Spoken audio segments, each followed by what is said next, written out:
इस वक्त मैं फ़्रांस में मौजूद हूँ और ये ग्रेनोब का एक स्टॉप है, आप देख सकते हैं, उस पर इंतज़ार कर रहा हूँ। तो मैंने कहा 3 मिनट रहते हैं बस के आने में।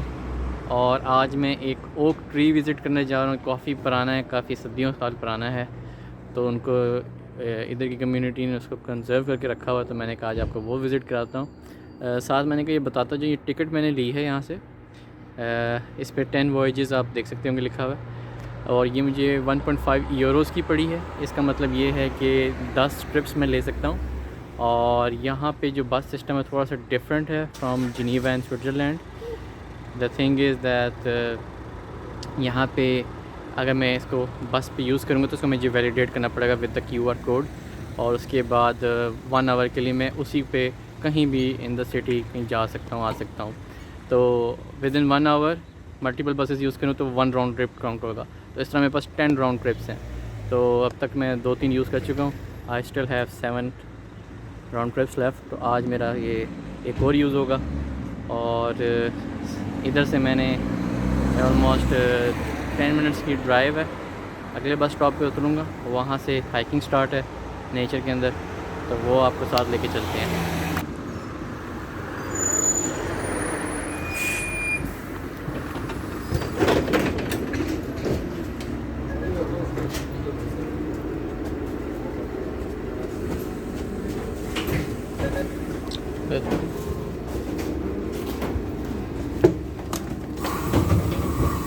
स्कैन मैंने टिकट कर ली है और उसने मुझे बताया कि 7 are left. Basically this is my 3rd trip on this ticket.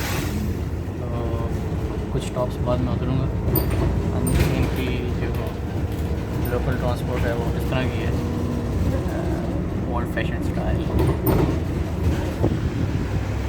ये थी मेरी बस और इस वक्त मैं रुका हूँ एडलवाइस पे। ये इनका आखिरी स्टॉप था, बस खाली हो गई थी। तो अब मैं बाय फुट जाऊंगा और ये बीच में से एक टाउन है, उसमें से गुज़र के डेंस फॉरेस्ट आ जाएगा, उसमें ट्रेल है, और उसके बाद घूम के मुझे लेके जाएगा ओक ट्री के पास। ये था ओवरव्यू कि व्हाट टू एक्सपेक्ट। अब मैं ये बताता जाऊँ कि यहाँ पे जो ट्रांसपोर्ट सिस्टम है वो थोड़ा डिफरेंट है। थोड़ा नहीं, काफ़ी डिफरेंट है विद रिस्पेक्ट टू स्विट्ज़रलैंड। उसकी वजह यह है कि एक तो चीज़ मैंने नोट की है कि जब बस के दरवाज़े खुलते थे जिनीवा में, तो you were not bound to enter from a very specific door. 1 2 3 4 अगर डोर्स हैं, सारे खुल गए हैं, सारों से आप उतर सकते हैं, सारों से चढ़ सकते हैं। इधर मसला ये है कि जो टिकट है ये वाली, ये कार्ड आपने बनाया हुआ है, डे पास या समथिंग लाइक दैट, उसको वैलिडेट करना बहुत ज़रूरी है चढ़ के। Every time you take a bus, अंदर QR कोड स्कैन करना लाजमी है। और बस ड्राइवर सबसे फ्रंट वाला अपने साथ जो दरवाज़ा है मेन, उससे ही आपको एंटर करेगा। इसके अलावा और कहीं से नहीं वो एंटर करने देगा, क्योंकि पीछे QR कोड भी नहीं लगे हुए स्कैनर वाले कि स्कैन कर सकें। एक चीज़ ये। सेकंड, एग्ज़िट करना है तो दरमियान में एक रास्ता है, उसके पास जाके खड़े हो जाएं, आप एग्ज़िट कर जाएंगे। फ्रंट से एग्ज़िट नहीं कर सकते आप। सॉरी, थोड़ी पोल्यूशन है पीछे, भाईजान कोई काम कर रहे हैं। खैर, जो मैं बताना चाह रहा हूँ कि वैलिडेट जो लोग नहीं करते, 40 नंबर बस पे, ये इसका लास्ट स्टॉप था इस साइड का। इसकी ऑपोजिट साइड पे जाए ना तो वो इनका कोई सेंट्रल कोई जगह है और बहुत बड़ा स्टॉप है। तो जिस दिन फ्रांस आया था स्विट्ज़रलैंड से बाय बस, फ्लिक्स बस, तो मैंने ये लोकल बस लेके कम्यूट किया था इधर तक। तो जो मैंने चीज़ नोट की थी वो ये की थी, वहाँ पुलिस वाले बहुत खड़े हैं, उनके शुरका जो हैं वो बहुत खड़े थे। वो क्या कर रहे थे बेसिकली बस को रुकवा के ना, और हर दरवाज़े से अंदर होके उनके स्पेशल पर्सन बस को लॉक कर देते हैं। Then they check every person किसके पास टिकट है, किसके पास टिकट नहीं है, और अगर टिकट है तो उसने वैलिडेट क्यों नहीं की। और अगर आप उसी वक्त चालान पे करना चाहते हैं तो इट्स चीप, रादर दैन कि आप बाद में पे करना चाहते हैं तो वो महंगा है। तो उस वक्त ना वो फिर उतार के लोगों को ना धड़ाधड़ टिकट लिख रहे थे और उनके डेबिट कार्ड या क्रेडिट कार्ड से पे कर रहे थे। तो जस्ट मेक श्योर कि अगर 1.5-2 यूरो आपके लग रहे हैं ट्रांसपोर्ट पे, उसको सेव ना करें, उस पर बचत ना करें, rather than invest on it, rather than कि आप 300 यूरोज़ का फ़ाइन दें। तो ये जाते जाते एक टिप थी मेरे तरफ से आप लोगों के लिए, फ्रांस आएँ तो ये इस चीज़ का ख्याल रखें। इंशाल्लाह जब मैं इटली की तरफ जाऊंगा तो इटली में क्या ट्रांसपोर्ट का निज़ाम है, पब्लिक ट्रांसपोर्ट का, उसको भी देखूंगा। फिर अगर ज़्यादा कुछ और लर्निंग मिली with respect to France and Switzerland ज़रूर शेयर करूँगा। कंटिन्यू करते हैं आगे। घर ऑलमोस्ट मेरी लेफ़्ट साइड पे भी थे, वो ख़त्म हो गए हैं और पहाड़ों के करीब में आ गया हूँ। मैप खोलते हैं, साथ देखते हैं am I on the right direction और नॉट, और उस ओक ट्री के पास जाके देखते हैं कितना खूबसूरत है।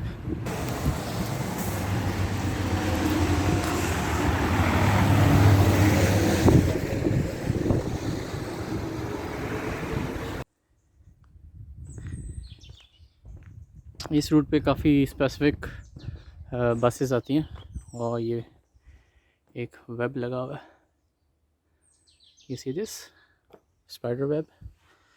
खैर जो मैं आपको बताना चाह रहा हूँ वो ये है, ये एक बस स्टॉप है जहाँ पे बस इतनी ओकेजनली नहीं आती, बड़ी स्पेसिफिक टाइम्स पे आती हैं। So if you know French तो आप यहाँ पे किताबें वगैरह पढ़ सकते हैं। अंदर भी इन्होंने जगह बनाई हुई है। It's a good thing I would say.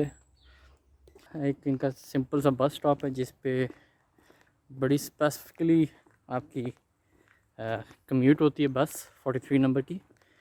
तो उन्होंने यहाँ के टाउन के लोगों ने बुक्स वगैरह रखी हुई हैं,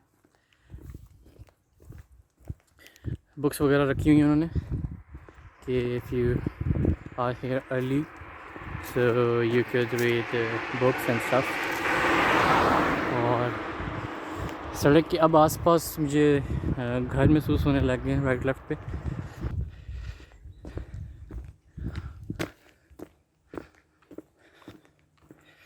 मेन रोड से मैं थोड़ा सा डिविएट हो गया हूँ। मैप सेज़ कि ये रास्ता भी उस साइड पे लेके जाता है, हालांकि वैसे मैंने थोड़ा सा चंद कदम आगे जाके करना था। मैंने कहा थोड़ा सा सीनियरिटी भी ले लेते हैं, घर हैं दाएं बाएं, उसके बाद ये घर ख़त्म हो जाएंगे। ख़त्म होने के बाद ट्रैक आ जाएगा, उस ट्रैक पे एंजॉय करते हैं थोड़ा सा।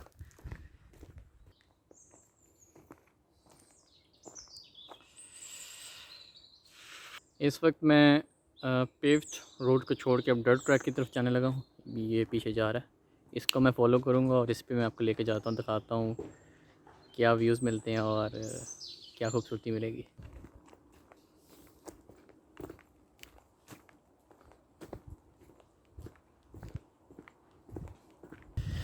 ये है ट्रैक जो मैंने लिया अभी और काफ़ी खूबसूरत ट्रैक है। राइट लेफ़्ट दोनों पर ट्रीज़ लगे हुए हैं और छोटे ट्रीज़ नहीं हैं, बड़े वाले ट्रीज़ हैं।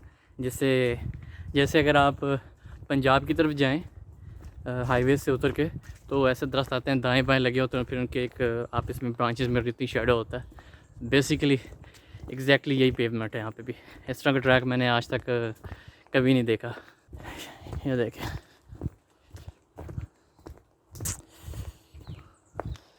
लेफ़्ट साइड पे मेरे ग्रेनोबल का सिटी दिख रहा है सारा और राइट साइड पे डेंस फॉरेस्ट है।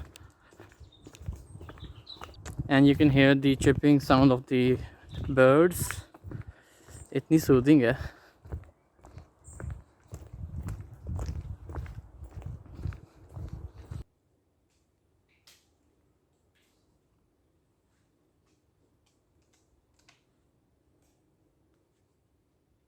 ये आवाज़ें आपने अगर एयरफोन्स लगाए हो तो आपने कुछ आवाज़ें सुनी होंगी, कड़क कड़क कड़क टक टक टक टक।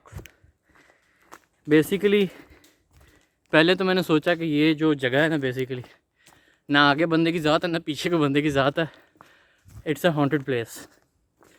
आप चल रहे होते हो ना, आपको ऐसा लगता है कोई लकड़ी ना कुल्हाड़ी से कड़क कड़क करके काट रहा है और गिरा रहा है। ये लकड़ी गिरने की सबूत नहीं मिलते आपको, लेकिन आवाज़ आपको ऐसी आती है कि आप कहते हैं काम थोड़ा ख़राब है। अच्छा, बेसिकली जितने आप दरख्त देख रहे हैं आसपास, ये चेस्टनट ट्रीज़ हैं और उनके अंदर एक सीड है स्पेसिफिकली, तो जैसे जैसे पकते हैं वो पड़क पड़क करके गिर रहे हैं। जैसे ही आप देख सकते हैं इसमें से चेस्टनट निकल चुका है और ये चेस्टनट इस तरह का होता है।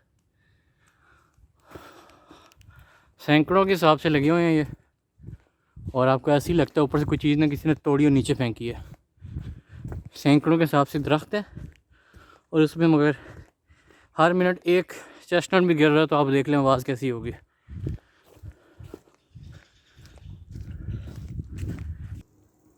जैसे ही आप ये गेट से एग्ज़िट होते हैं तो आपके ईस्ट साइड पे गलनोब का आपको वेंटेज पॉइंट दिखना शुरू हो जाएगा। ठीक है, तो जैसे जैसे मैं ऊपर की तरफ जाऊंगा, ऑलमोस्ट 1 किलोमीटर की एक और वॉक है टू दैट ओक ट्री, तो आपको और ईस्ट साइड पे ग्लेनोबल दिखेगा। इससे पहले कल मैं एक फोर्ट पे गया था, आई गेस बस्तीली नाम था उसका, उस फोर्ट का, उस किले का। तो होपफुली शायद वो वीडियो पहले पब्लिश हो जाए। तो उस साइड से आपको बेसिकली वेस्ट व्यू आपको मिलता है, नॉर्थ वेस्ट बेसिकली।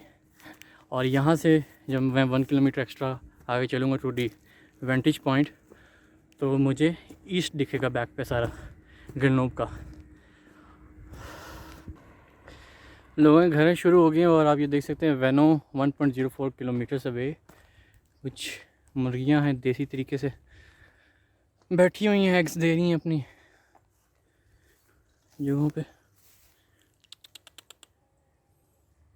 सारी मुर्गियां अलर्ट हैं, इसकी तो दुम ही नहीं है।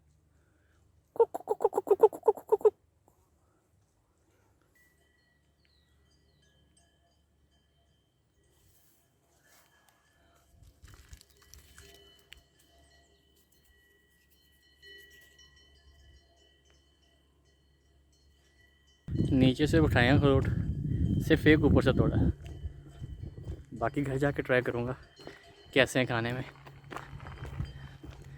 होंगे मज़े के। कड़ंग कड़ंग कड़ंग, छोटी छोटी बेलें नहीं, बड़ी बड़ी बेल्स होती हैं इनके, आप साइज देखें बेल का।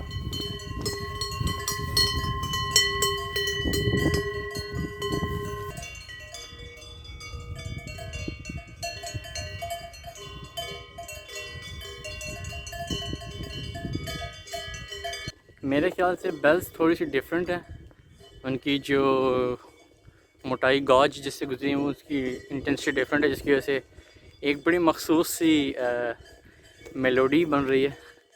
तो मैंने पहले क्लिप बनाया है, उसके बाद I move forward and just listen to this melody, और मैंने कहा यार ये तो आवाज़ ही थोड़ी हट की है। तो मैंने स्पेसिफिकली उसके लिए ना फिर ये रिकॉर्डिंग की, मैंने कहा फिर शेयर करते हैं, पीछे आप सुन भी सकते होंगे। ये जैसे ही आप क्रॉस करेंगे मेलोडी को, क्योंकि ये बड़ी एक लिमिटेड स्पेस पे उन्होंने ये भैंसें रखी हुई हैं, तो उसके बाद ये आप बोर्ड देखेंगे यहाँ पे, और यहाँ से अब हम ऊपर की तरफ जाएंगे।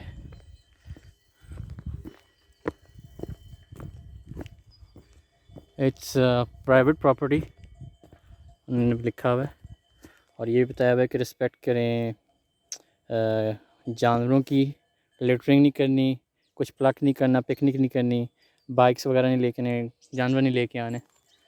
तो ये हम गुजरते हैं ऊपर की जानिब, गधे भी हैं तो खैर लेट्स फॉलो अप।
ये जो आप ओक ट्री मेरे पीछे देख रहे हैं, ये इसके बारे में मैं थोड़ा सा आपको बताता जाऊँ। ये 300 साल पुराना है, 300 ईयर्स ओल्ड। और इसमें सबसे बड़ी खूबी की बात ये है कि ये एक प्राइवेट प्रॉपर्टी पे मौजूद है और इसके साइड पे छोटे छोटे कस्बे टाउन्स हैं और इनकी mutual understanding and with the government इसको प्रिजर्व किया हुआ है फुली। इसमें आप आएँ तो you are not allowed to break any branches. आप कोई झूला शूला नहीं ले सकते, आप इसकी लकड़ियों से कोई जला के कोई तिक्का पार्टी नहीं कर सकते। सो ये कुछ लिमिटेशंस हैं और काफ़ी खूबसूरत, काफ़ी बड़ा है। इसका ट्रंक किस तरह देखने से तो आपको शायद इस तरह महसूस नहीं हो रहा, लेकिन अगर मेरे जैसे 5 लोग हों और फुल एक्सटेंड करके हाथ एक दूसरे को पकड़ें तो maybe there is a chance कि हम 5 बंदे मेरे जैसे स्ट्रेच करके टच करें एक दूसरे के हाथ को, तो हम इसका ट्रंक पे एक साइड पे कवर अप कर लें सर्कल में। लेकिन there is maybe chance 5-6 बंदे ज़रूर चाहिए होंगे। इसके साथ ये बताता जाऊँ, ये सारी ईस्टर्न साइड आप देख सकते हैं वेंटेज पॉइंट है बेसिकली। और ये ऑलमोस्ट 620 या 650 मीटर्स हाई एल्टीट्यूड पे है और ये एक अकलौता दरख्त है। इधर आप देखें आसपास और कोई दरख्त नहीं है, not any other tree, just only one, this single one.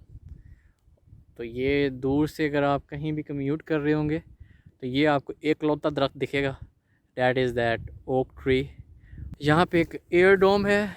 Air dome basically landings हो रही थी, काफ़ी देर से मैं देख रहा था।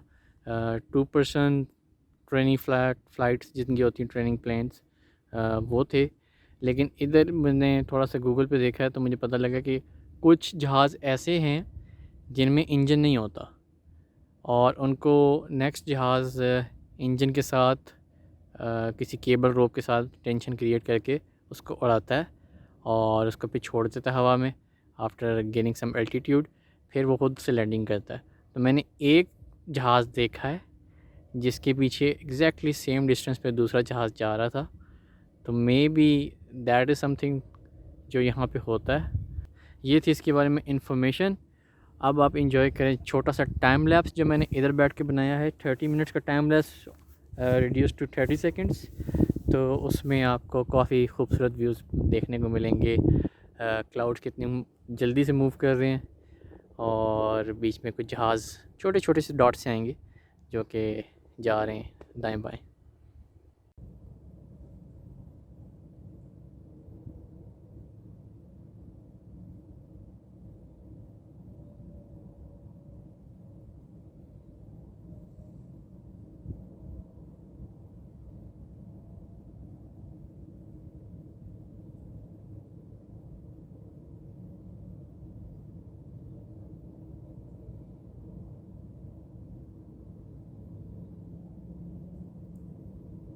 This is the time for this flag, my identity, and इस वक्त मैं vlog ख़त्म करूँगा।